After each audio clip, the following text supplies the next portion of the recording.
je devais faire une autre plaisanterie, je vous dirais que dans ma campagne présidentielle, nous avons un petit peu anticipé ce que nous voulons faire au niveau européen, puisque écologistes et socialistes se sont unis et on a fait un score 6 fois inférieur à ce qu'on faisait quand on était séparés. Donc on peut se poser la question en matière d'efficacité électorale de ce processus-là. Ça c'est pour la plaisanterie.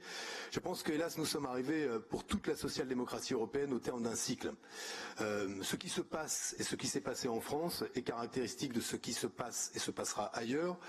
Il ne s'agit pas d'une alternance simple où la gauche socialiste serait défaite par la droite et pourrait attendre dans 5 ans finalement que des vents meilleurs la portent à nouveau au pouvoir. Elle a été défaite et a été remplacée. Sur l'espace politique qui était le nôtre, nous avons été remplacés.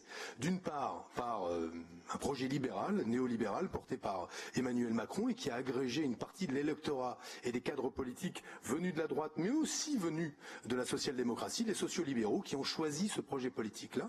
Et d'autre part, par la France insoumise de Jean-Luc Mélenchon, qui sur une approche différente, peut-être plus souverainiste, plus démocratique, mais plus souverainiste et moins européenne, c'est d'ailleurs le problème que nous avons, qui a là aussi agrégé une partie des classes populaires, des classes moyennes, des fonctionnaires qui auparavant se retrouvaient dans le vote socialiste en France.